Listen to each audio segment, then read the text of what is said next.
most civilized people are out of touch with reality because they confuse the world as it is with the world as they think about it and talk about it and describe it. For on the one hand, there is the real world, and on the other, a whole system of symbols about that world which we have in our minds. These are very, very useful symbols. All civilization depends on them. But like all good things, they have their disadvantages, and the principal disadvantage of symbols is that we confuse them with reality, just as we confuse money with actual wealth, and our names about ourselves, our ideas of ourselves, our images of ourselves with ourselves. Now, of course, reality, from a philosopher's point of view, is a dangerous word. A philosopher will ask me, what do I mean by reality? Am I talking about the physical world of nature? Or am I talking about a spiritual world? Or what? And to that I have a very simple answer. When we talk about the material world, that is actually a philosophical concept. So in the same way, if I say that reality is spiritual, that's also a philosophical concept. And reality itself is not a concept. Reality is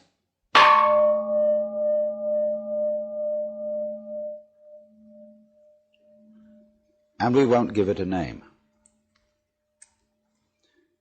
Now, it's amazing what doesn't exist in the real world. For example, in the real world, there aren't any things, nor are there any events. That doesn't mean to say that the real world is a perfectly featureless blank.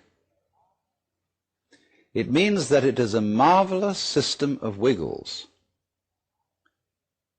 in which we descry things and events in the same way as we would project images on a Rorschach blot, or pick out particular groups of stars in the sky and call them constellations, as if they were separate groups of stars. Well, they're groups of stars in the mind's eye, in our system of concepts. They are not out there as constellations already grouped in the sky.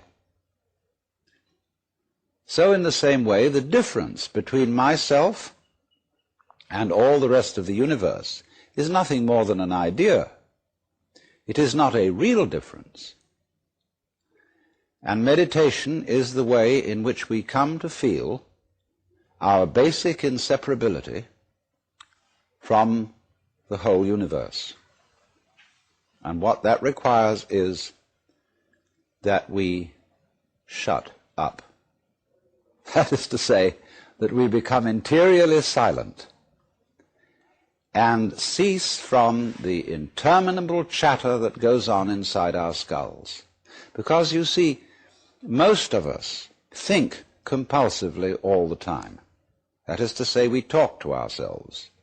And I remember when I was a boy, we had a common saying, talking to yourself is the first sign of madness.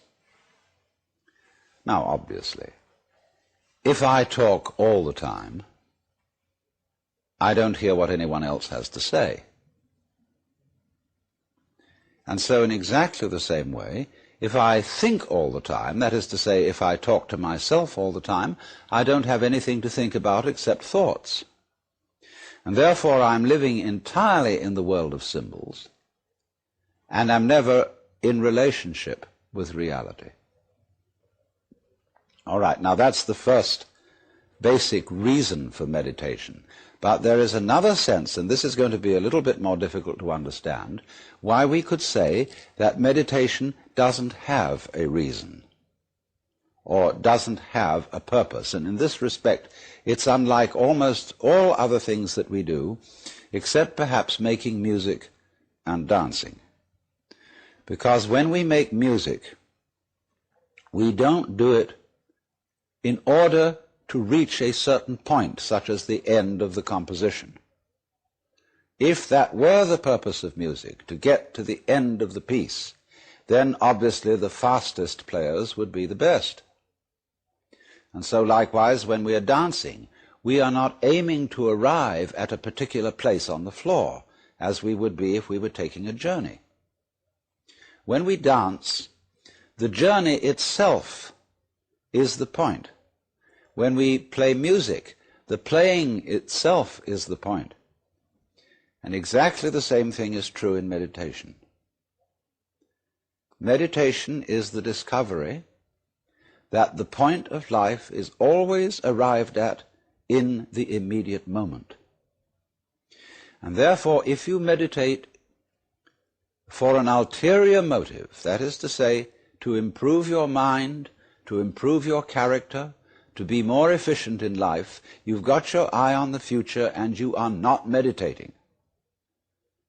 Because the future is a concept. It doesn't exist. As the proverb says, tomorrow never comes. There is no such thing as tomorrow. There never will be, because time is always now. And that's one of the things we discover when we stop talking to ourselves and stop thinking. We find there is only a present, only an eternal now. So, it's funny then, isn't it, that one meditates for no reason at all, except we could say for the enjoyment of it. And here I would interpose the essential principle that meditation is supposed to be fun.